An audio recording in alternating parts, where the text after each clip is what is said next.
that is experience with Lucidis EDOF IOLs.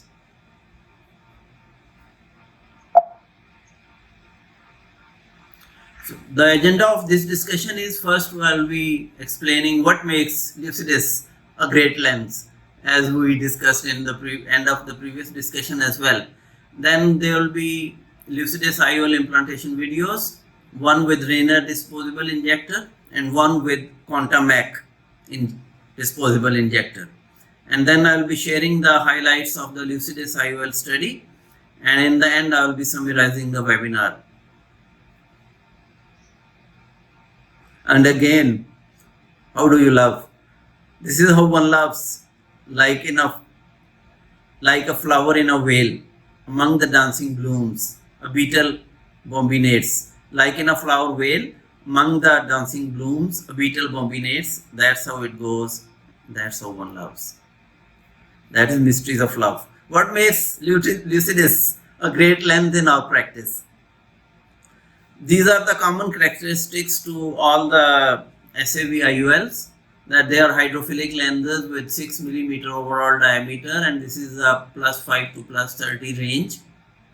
And they can be injected with, I have seen that about ±3 mm of the incision is good for injection of these lenses. And to my feeling personally, I feel that the lens is relatively bulky as compared to other lenses, or little difficult to fold, but that imparts it excellent centration and final fixation in the capsular bag, and that goes in its favor once we are talking about the toric IOLs, because this lens is once implanted in the capsular bag is absolutely fixed. There is very little chance of unwanted rotation of this Lucidis design.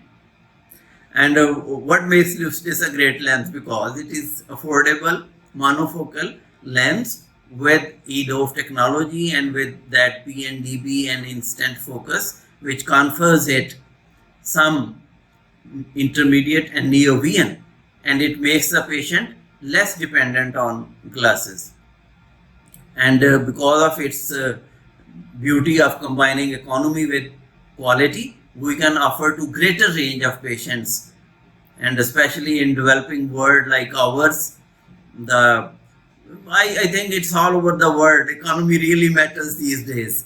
So this is a great addition to the IOL industry, this Lucidis lens, monofocal premium lens with induced aspheric button in the center, imparting it PNDB, instant focus and near vision. And we have already explained this slide that aspheric button is here in the center. Then this is the optic of the lens, and a pseudo non-diffracting beam is created, which gives patient a range of clear focus and imparts depth of focus for near and intermediate vision. And the second beauty with this lens is, and the inventor of this lens is, that he has aimed this EDOF at near and intermediate distance. There are some other EDOF lenses which have aimed it at between distant focus and intermediate focus. I think this idea of aiming it at near and intermediate distance makes it more useful, because we understand that there are going to be gaps in the kind of clear vision range of the patient, but if we fill the near and intermediate gap, the happiness factor increases. That's the more useful vision. As you can see, it imparts a range of clear vision between in the near and intermediate range. This is as we have already seen, it's a hydrophilic lens, EDOF based on pseudo non-diffracting beam technology. It provides quite a good range from +5 to 30 diopters.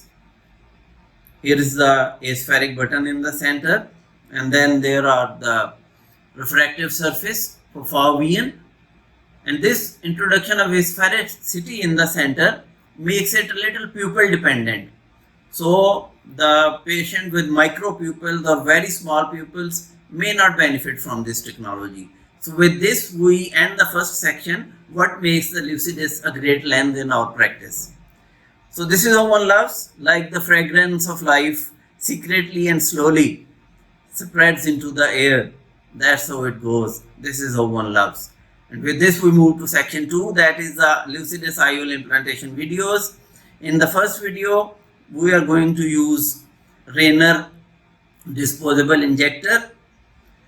The capsular bag is cleaned as we routinely do. The successful phaco has been performed with 2.75 mm in CN. The lens is loaded in a Rayner disposable injector, and I always advise keep your anterior chamber very deep, full with viscoelastic, and keep on watching the delivery of the intraocular lens till the very end, because this is a relatively bulky lens and its unique haptic design. The prongs of the haptics have a wider distance between them, so you have to be really watchful that the leading haptic goes right into the bag, because if you are stuck, accidentally implant in sulcus, this wider haptic design sometimes will be troubling you to reposition it into the bag. But if you are stuck in that situation, I would advise keep the chamber deep. Never let your anterior chamber get shallow during intraocular lens manipulation with any other IOL, and especially Lucidis. So the second video is with Contamat injector. Bismillahirrahmanirrahim. Today I am going to discuss phaco with Lucidis intraocular lens implantation using Contamac Ergo Touch injector. It is a relatively soft cataract, and we proceed with phaco incision at 12 o'clock position because this is a steeper meridian in this case, and the patient carries about 1 diopter of astigmatism, steeper axis being 90 degrees. The anterior chamber is filled with viscoelastic material, and a little viscoelastic is spread over the corneal surface. Then the two side port incisions are fashioned on both sides of the phaco incision. Because my preference is bimanual irrigation aspiration, that's why I prefer two incisions. The 27 gauge cystitome needle enters from the side port incision. The capsulotomy is being completed. Tongue of the capsule is everted, and then all the rest of the pull-push force is applied on everted anterior capsule. A very beautiful round rhexis is completed. Hydro dissection comes into the picture, which is performed in incremental multi-quadrantic fashion, little by little in each quadrant, which is followed by hydro delineation. And there is yellow ring sign. Generally, I prefer the temporal approach for both eyes, but in this case, I placed my incision at 12 o'clock position. The phaco handpiece comes into the picture. Little groove is prepared in the center tunnel, and then I try to crack the nucleus and realize that it is probably being soft to cataract, not possible. So I modify the technique and keep on creating a central crater till the nucleus becomes disengaged and everted at one end and easily emulsified. After emulsification of the nucleus, perinucleus is being taken care of, and once this perinucleus is softly emulsified, I replace the chopper with a fine polished spatula and complete the phacoemulsification, and then bimanual irrigation, aspiration, and polishing of the capsule is performed. The anterior chamber is filled with viscoelastic material, and here comes the EDOF IOL with extended depth of focus, a beautiful lens in our experience, which combines the quality with economy and gives quite good spectacle independence to most of the patients with its extended depth of focus feature.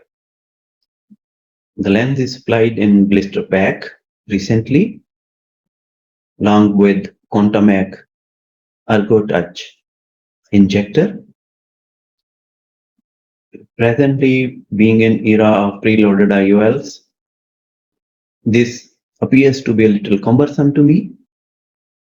The assistant has handed over the cartridge, and now the blister pack is open, and the lens is being handed over to me. With the help of McPherson's forceps, I place the lens inside the cartridge under microscope and pressing it into the cartridge tunnel with McPherson forceps, we gently close the cartridge so that there is no haptic or optic catch. Then the cartridge is parked in the plunger. And interestingly, this beautifully designed injector lacks one interesting feature, that is locking of the cartridge. Once the assembly is complete, the plunger is moved in forward direction so that the lens is placed in the pre-delivery position. Now it's ready. I have used 3.2 millimeter in CN here. It just snugly goes into the eye, and a very slow injection process is my priority, and I keep on watching the delivery of the lens till the last minute. As the haptic is opening up, I'm very slow in the process because this lens beautifully centers because of its atypical wider haptic design, but you need to be careful while injecting it so that you don't entangle the margin of the anterior capsule into the leading haptic. And my priority generally is to implant the trailing haptic into the bag with the help of injector by dipping its tip, but in this case, it was delivered anterior to the capsule. Thus, I used Sinski hook to position the lens in 3 and 9 o'clock positions. And again, bimanual irrigation aspiration comes into the picture for fine polishing and removal of the viscoelastic material from anterior chamber, as well as it goes behind the lens to clear the viscoelastic from its posterior surface. And finally, as in all the cases, little hydro infusion of the corneal stroma to close the self-sealing incisions. The chamber is deepened, and my tendency is to leave the eye tense at the end of the procedure. It's beautifully centered IOL. So this was Lucidus intraocular lens implantation with Contamac Ergo Touch injector. Thank you very much for your attention.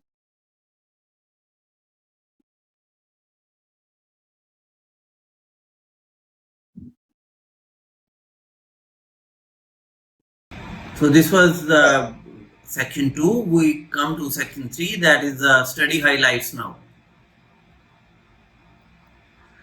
The purpose of this study was to evaluate the Lucidis EDOF IOL for safety and post-op results in terms of intraoperative behavior, improvement in quality of vision, and it was carried out at Wabda Teaching Hospital Complex, Lahore. Prospective study, 50 eyes of 40 patients, and Lucidis EDOF IOL was implanted for 2 years from November 2017 to October 2019. The patients with intraoperative complications were excluded from the study, like rip and rent. The postoperative assessment was on day 1 week, 6 months, and yearly thereon.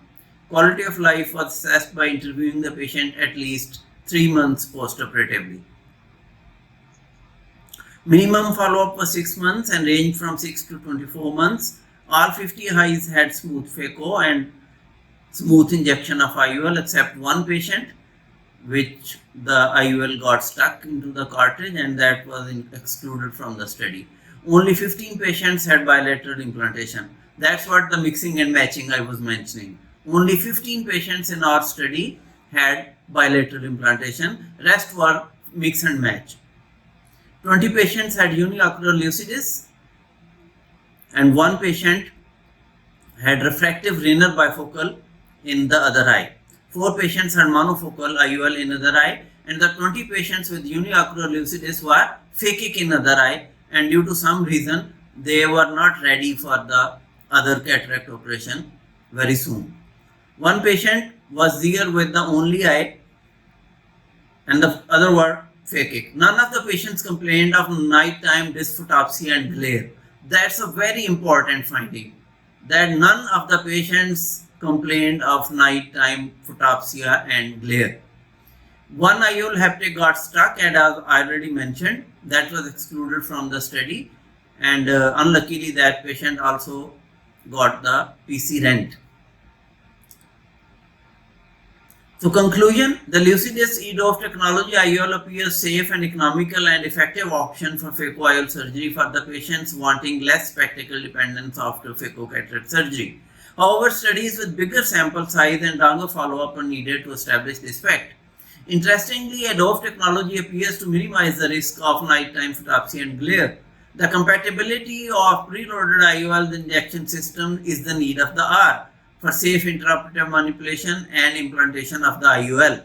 And that's what I always keep on discussing with Max, that we need preloaded IOL system, we need a compatible injector. But I understand that technology is entirely different and it is as good to invest as IOL industry itself. So this is how one loves. Like a grey flying cloud shows up and shadows the blazing bright sun. That's how it goes. That's how one loves.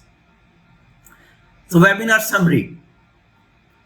We, in the first part of our discussion, we discussed the concept of lower and higher order abrasions, sphericity, spherical abrasions, and the depth of focus. And then the discussion was followed with the philosophical concept of neuroadaptation and its relationship to dysphotopsia and focality of the IOLs, and then we watched a video where the different IOLs were compared in terms of their real outcomes and dysphotopsia, and we noticed that the EDOF technology definitely carries an edge over all modern diffractive IOLs. And as I have mentioned in the study, the Lucidus IOL, especially with introduction of this aspheric button, has almost zero risk of dysphotopsia. How does EDOF helps to attain multifocality was discussed. Instant focus technology, which is very special to SAV IOLs, was explained, and Professor Ejaz Latif was there with patient selection and counseling. And in the second part of the discussion, we had discussion about what makes the Lucidus a great lens. That's the beauty of combining economy with quality, and being a monofocal lens, the most we can offer it to the wider range of the populations, the affordability increases. Then we had the implantation videos of the Lucidus IOL, and finally we had shared the Lucidus study highlights. And to conclude, EDOF with PNDB and instant focus concept appears greatly helpful in extending depth of focus, minimizing the spectacle dependence, and minimizing dysphotopsias. Lucidus IOL, a premium monofocal with EDOF, combines economy with quality in phaco-cataract surgery. So, as Professor Ejaz said, under promise, overachieve, and then celebrate your success in phaco-cataract surgery. Thank you very much for your attention. And again, how one loves. This is how one loves. Like a candle burns, remembering someone lost, shedding tears all night long. That's how it goes. That's how one loves. Like Lucidis IOL gently provides range of depth of focus to the patients. Thank you.